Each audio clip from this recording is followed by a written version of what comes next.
What makes a great pair of glasses? At Warby Parker, it's all the invisible extras without the extra cost.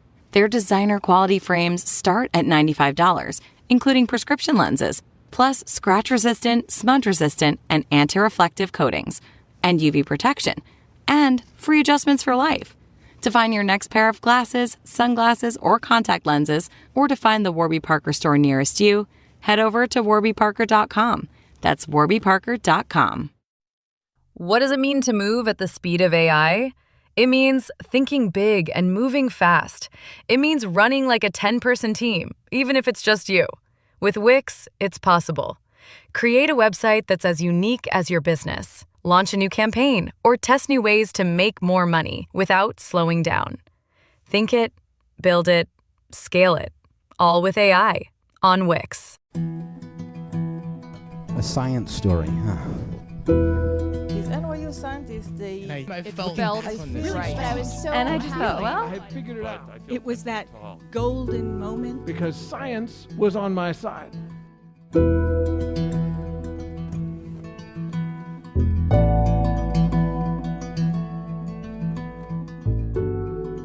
Hey everyone, I'm your host Misha Gajewski, and welcome to a special edition of Story Collider. Today we're diving back into our archives to bring you some of our most memorable and impactful stories and episodes we've ever shared on the Story Collider podcast. Why?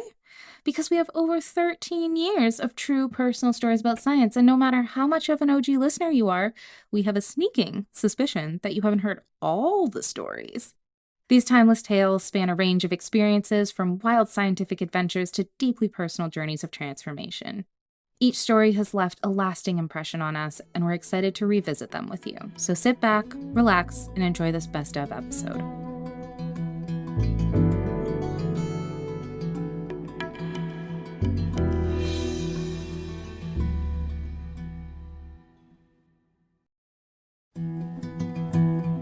A science story, huh? these NYU scientists, I felt right. But I was so And I just thought, well, I figured it out. it was that golden moment. Because science was on my side.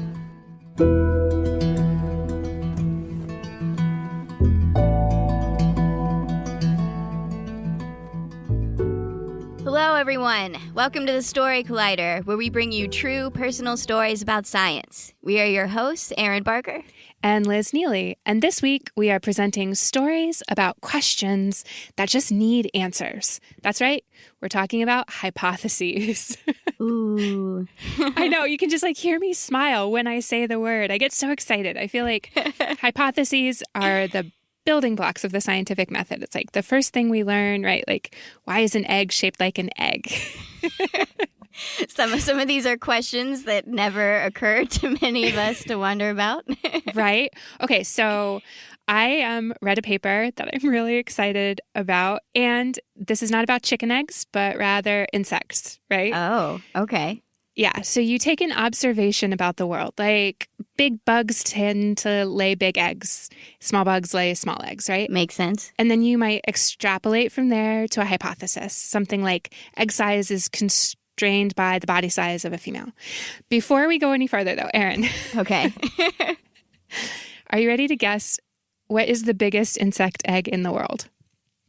Oh, my God. I feel like I'm afraid to know the answer. Is there any way I can guess and then you can not tell me? Just wipe that information from your mind.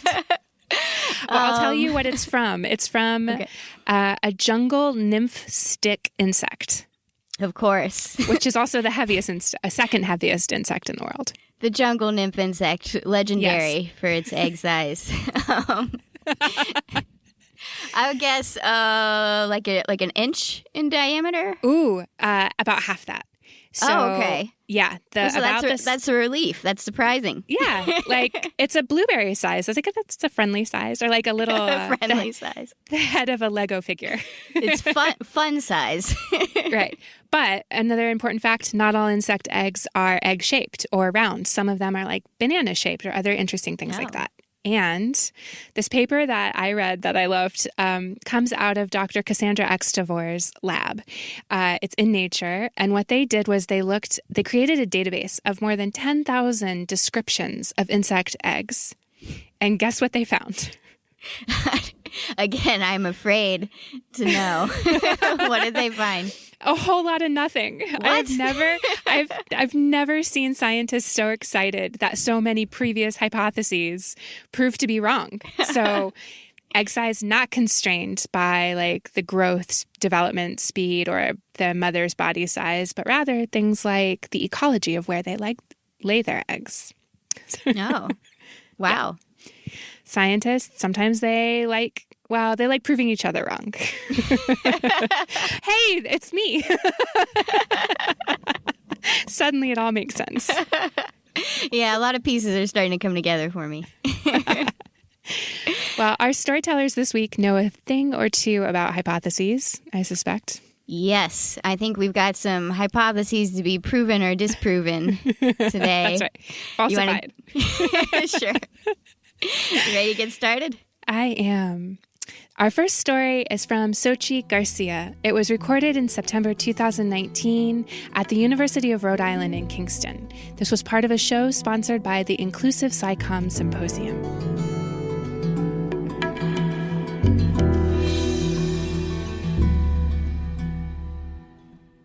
Sixth grade. We're in a sixth grade classroom, 603.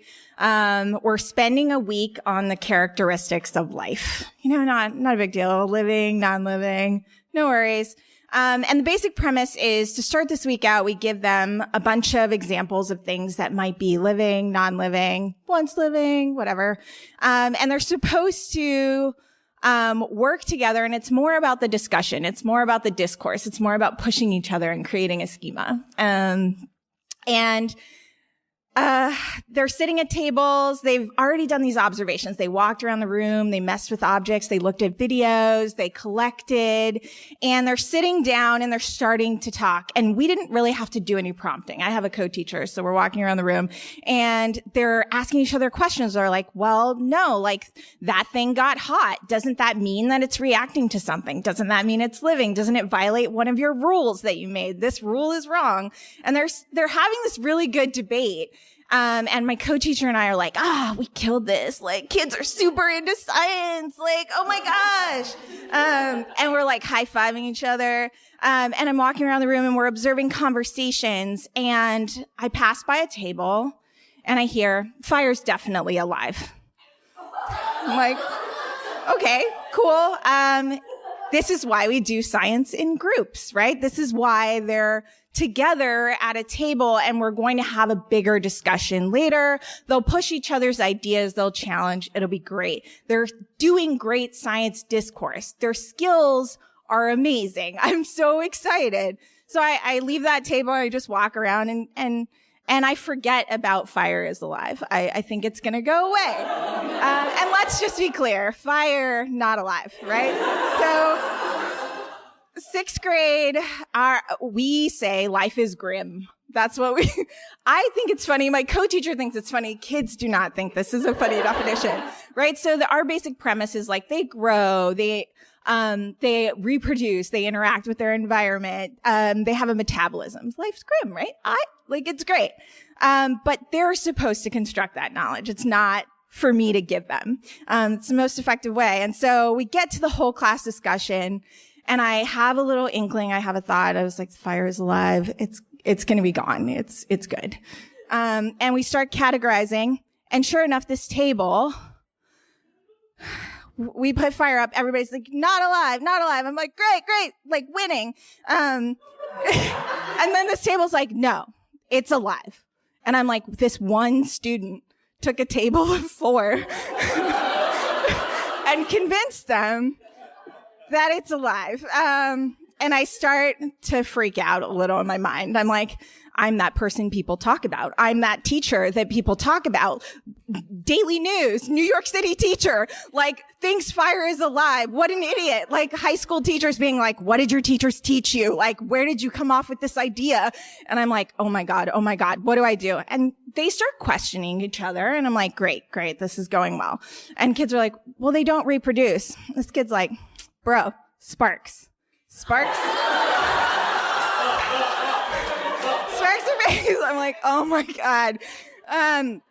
So, and they're like sparks, they grow, and they start to talk about all the things I just named. Growth, right? They're like, fires grow. You see wildfires, they spread. They talk about nutrition. They're like, they eat wood, they eat paper, they eat whatever. And my co-teacher and I are slowly freaking out, looking at each other across the room.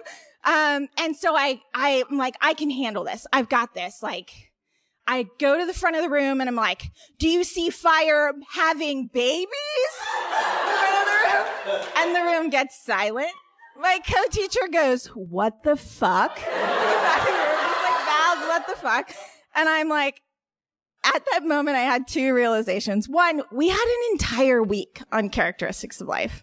We had planned inquiries. We had planned all these studies. They didn't need the schema today, right? They were growing a body of knowledge. They needed it by Friday.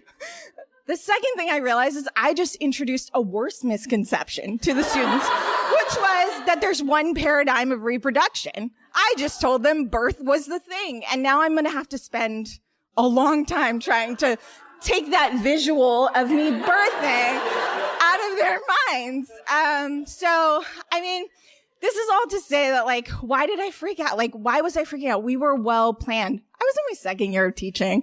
I had gone to a series of PDs about how introducing misconceptions in science, like, you don't want to say the misconception to students because they will remember what you say. You want them to voice misconceptions.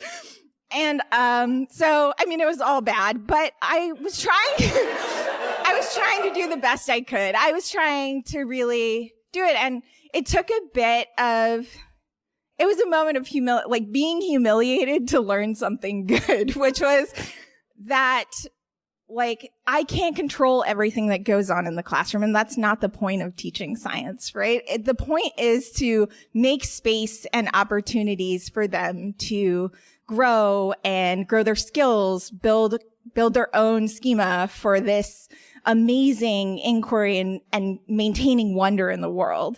And that was the thing I learned through this experience. And the other thing I took away was, like, that week kicked ass. At the end of it, they had an amazing discussion about artificial intelligence and robots, where they applied these things that they had learned about characteristics of life, but added these ideas of ethics and humanity that we had not given them, to this analysis in order to bring some of their experience and some of what they value into the way we think about, like, what deserves our treatment of living. And I'm 7 months pregnant. I am not going to give birth to fire, hopefully. And not in front of students. Although residents are students, so learning is learning. So maybe I'll be like, come on in, great. And I'm thinking about, you know, this life I'm bringing to the world. And one of the things that I really love is I love science. And I like thinking about humanity and science, and this idea that it's not just a series of processes. It's not these things on paper. It's about the minds and the people and their thoughts and construction. And that's the kind of world that I want to bring a life into, is one where it's about learning, it's about being curious, but it's about you in that experience, building your knowledge.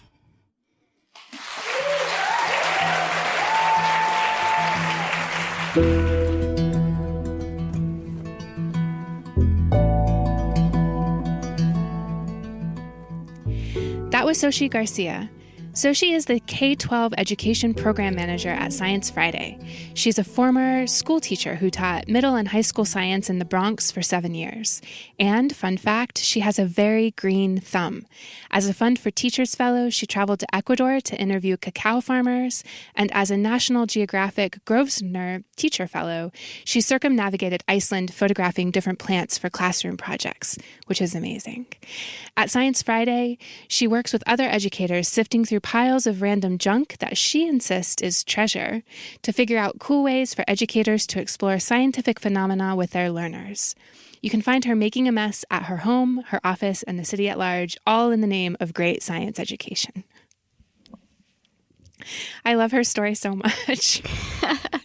Well, you produced this one, I right? know. I've never laughed so hard. Like, just from the first time we spoke, I knew this was a killer story.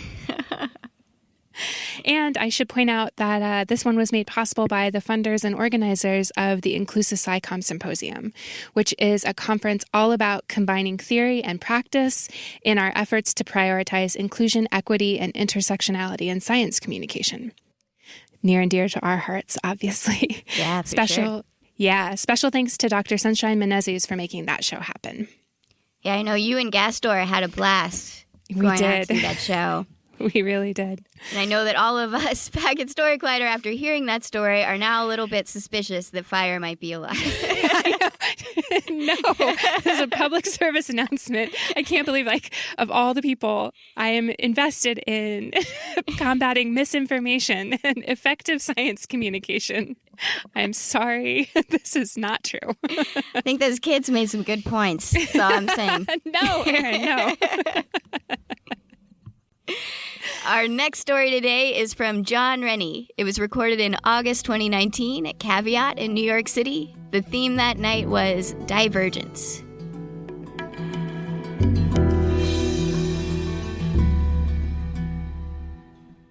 All right. Listen, you seem like nice people. So I want to be straight with you. I don't know what you've heard, but I have never eaten a tarantula. Not even one. But if you're looking for a good recipe, there's one this spider researcher told me about that he swears by. You can write this down if you want. So what you're going to do is you're going to start with a good average-sized tarantula, and you're going to begin by soaking it in brandy for 3 hours. Told you this was a good recipe. So then you take out the tarantula and you're going to stick it under the broiler on each side for 5 minutes.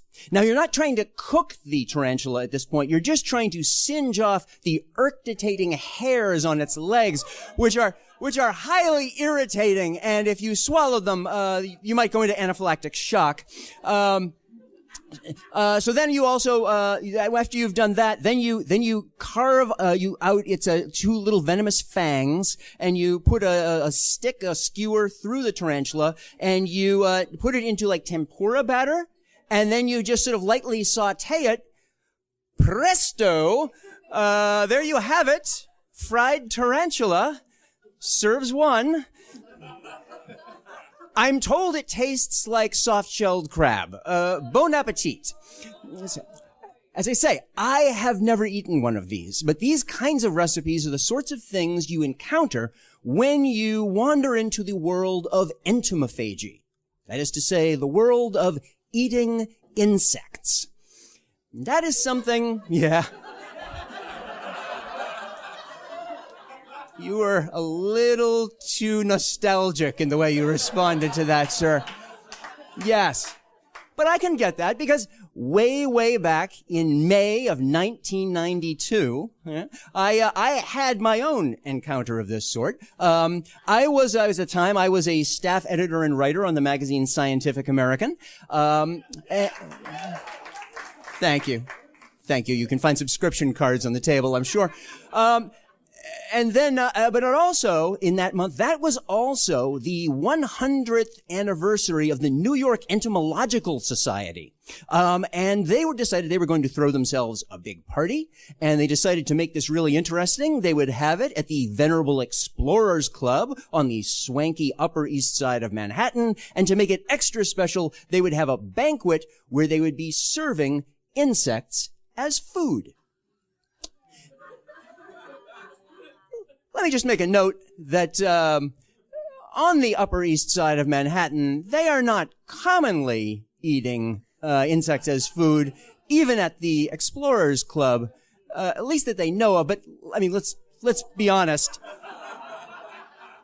We are all eating insects.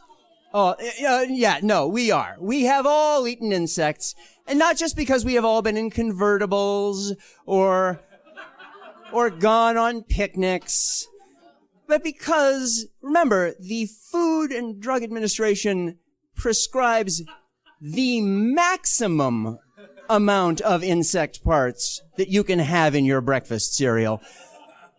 So trust me, we're all eating insects all the time. And the reality is that outside of places like the United States and Europe, where this is kind of a fluke, there are really most cultures around the world actually have real traditions of eating insects, because the fact is that there are millions and millions of people who depend on eating insects as a vital source of protein. And there are arguments that really all of us should be trying to subsist more on insect protein rather than...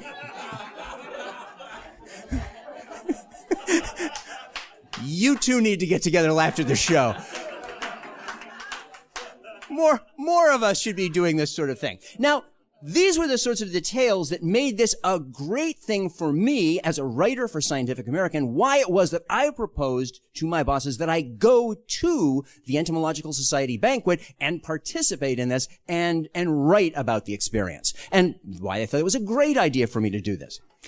What I did not tell my bosses at the time was that I also had a secret personal agenda. You see, I have always sincerely loved insects in the sense that I find them beautiful and I appreciate their importance to the ecosystem. I love insects behind glass.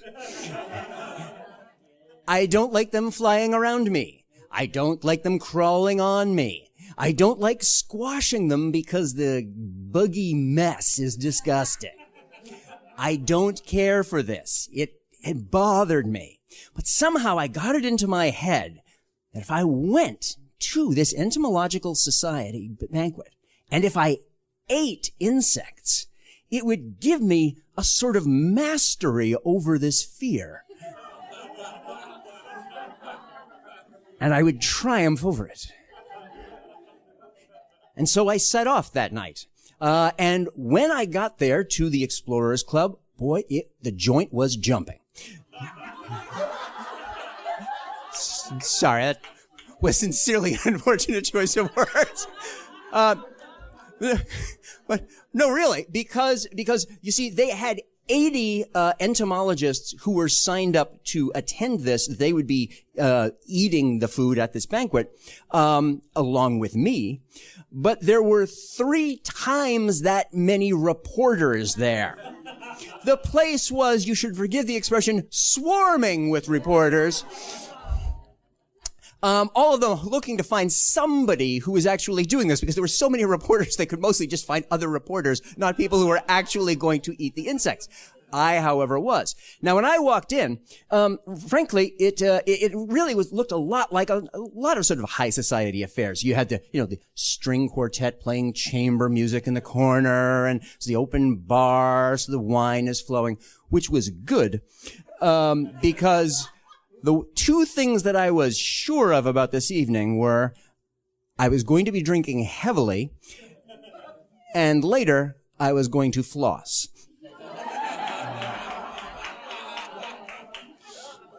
But really, in most respects, it was just like any other big, elegant party. You had these formally dressed waiters walking around with silver platters, and they're walking up and say, "Oh, sir, may I offer you the beetle bread bruschetta? Perhaps you would care for some of the mealworm baba ganoush. Waxworm fritters with your choice of plum sauce or mango sauce? Perhaps you'd like the chocolate cricket torte." All real dishes. But that's not where I started. No, the first thing I decided to eat that night was I walked right up to this big wicker basket that was filled with roasted crickets and mealworms and waxworms. Huge basket of these things. Just sort of like a gigantic oversized container of sort of bar snacks. And I walked right over to those and I grabbed a handful of them. And, the human mind is an amazing thing. When you looked at any individual one of these roasted crickets, it really was not recognizable for what it was. But when you reach into a big basket of them and pull them out, and all the other contents shift down to fill the space, the pattern recognition abilities of your brain are so great that you instantly see it as this huge skittering mass of insects. So for me, the experience was just kind of like, oh, ah!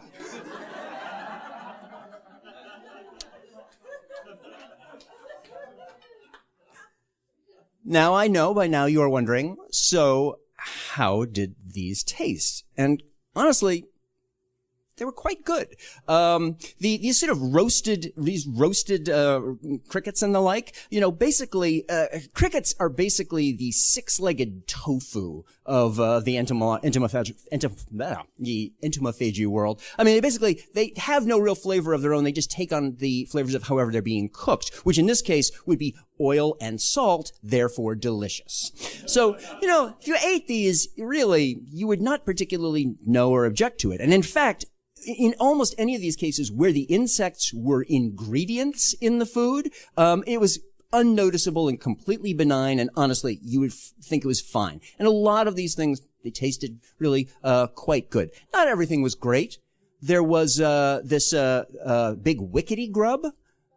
Any Australians in the group? No? That's a sort of big larva. Picture something sort of like a big, pale breakfast sausage with a chive for a head. That wasn't great.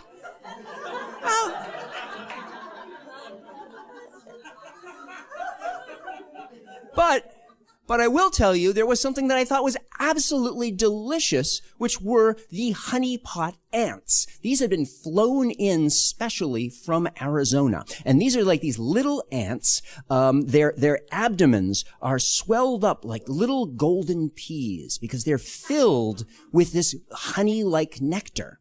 That they would hold for the other members of the colony. And they had these sitting in like a terrarium, and you would go out and they would just, take out one for you. It was like going to a restaurant and getting a lobster. It was like, that one in the corner. That was nice.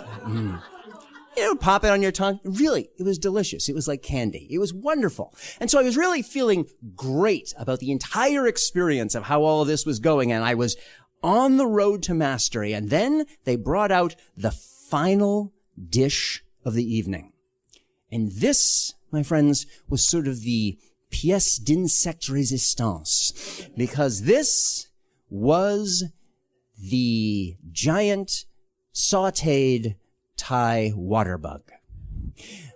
Essentially, a huge cockroach sitting on a plate,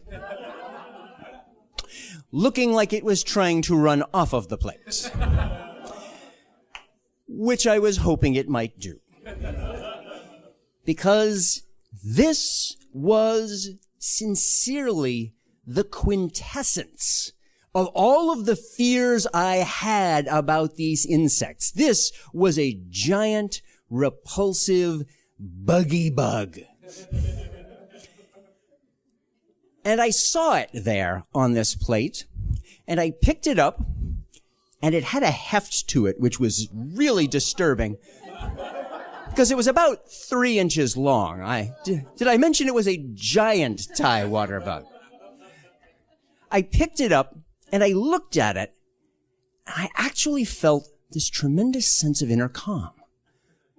Because what I realized was I had been eating all of these other insects, and I had been doing really well with that. And I could look at this giant Thai water bug and think, I don't really want to eat this.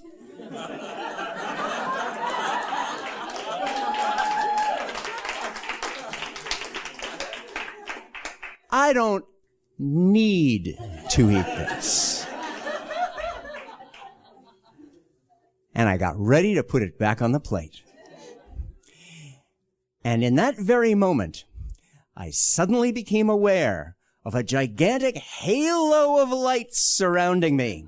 The lights from all of the cameras, from all 250 of the reporters gathered there that night, who had decided I was the one they had to capture on video eating the giant Thai water bug. I felt trapped.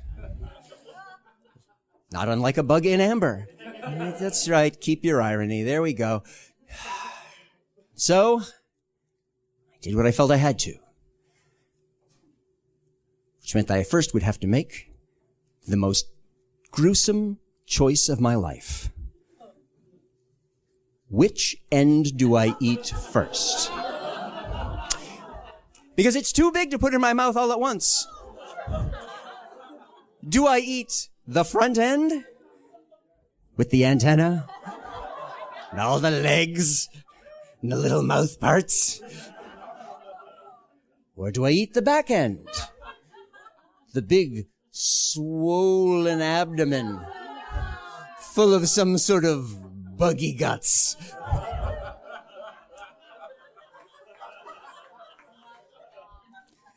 It's a real Lady and the Tiger moment, isn't it? My friends, I decided I would eat the front end first.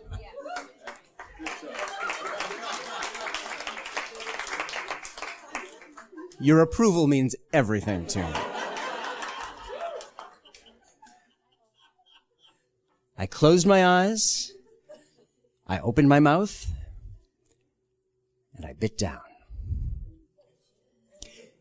And folks, this is how you discover that the universe is full of surprises, full of unexpected turns every day. Because, in fact, most sincerely, that bug was the most ghastly thing I had ever eaten in my own life. It was a horror show. I mean, the flavor is grotesque. It's like cleaning fluid with a sort of acrid burnt barbecue sauce thing going on. But the flavor was nothing compared to the texture, because now, with each bite, the front end of this thing is turning into this giant swirling mass of disarticulating exoskeleton. Wings are poking me in the cheeks. I've got teeth. I've got legs, actual legs stuck between my teeth now. All I can do is just, like, look out at all of these cameras and go, ha! Good bug! I had not succeeded in managing to master my fear of these things. Quite the opposite. By trying to power through this, I had only succeeded in literally feeding the nightmares I feel to this day.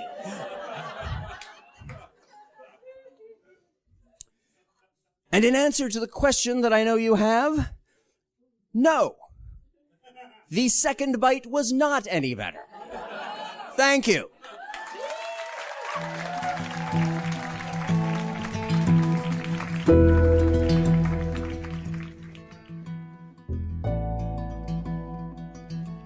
That was John Rennie. John has worked as a science editor, writer, and lecturer for more than 30 years.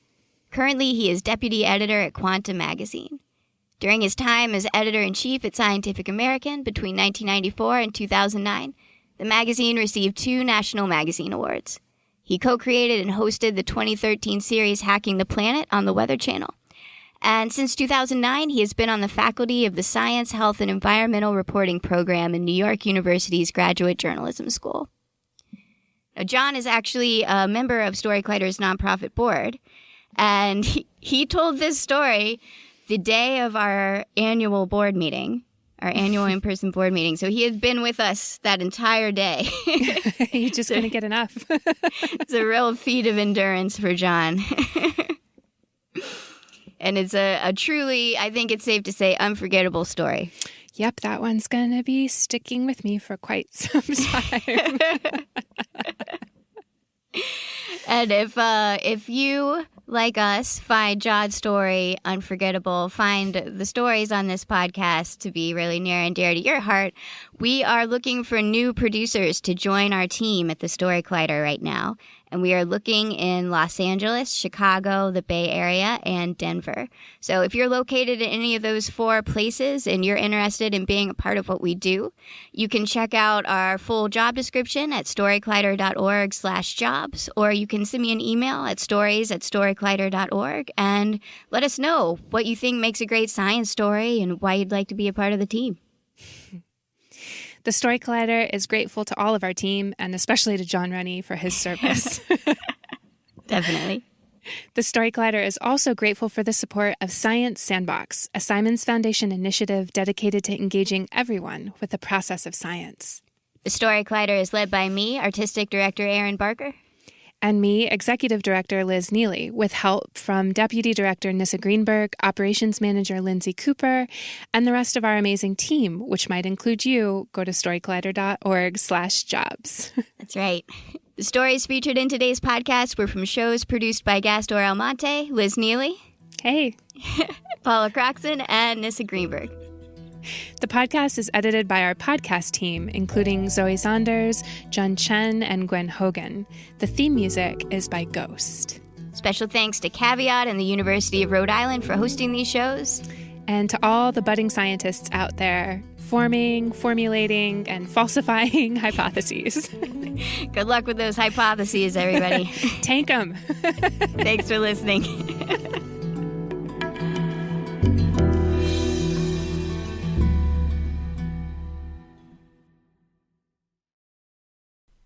Looking for a podcast that's both entertaining and actually useful? I've got you. All the Hacks is hosted by Chris Hutchins, a financial optimizer who's been everywhere, literally. He's traveled to 60-plus countries, racked up millions of reward points, and sold 2 companies. And on the podcast, he shares the hacks, tips, and tactics he's learned along the way to help you upgrade your life, money, and travel without spending more. I just listened to an episode about using loyalty points strategically for free travel, because I love traveling, but it's expensive, you know? Anyway, after listening to this episode, I walked away with so many ideas that I could put into action immediately. And that's what I love about this show. Every episode gives you at least one tactic you can plug into your own life to make it better. From smarter spending to stress-free travel and next-level productivity, it's all practical, zero-fluff advice from experts who know their stuff. So, do yourself a favor, search for All the Hacks, that's All the Hacks, in your podcast app, hit follow, and start upgrading your life today.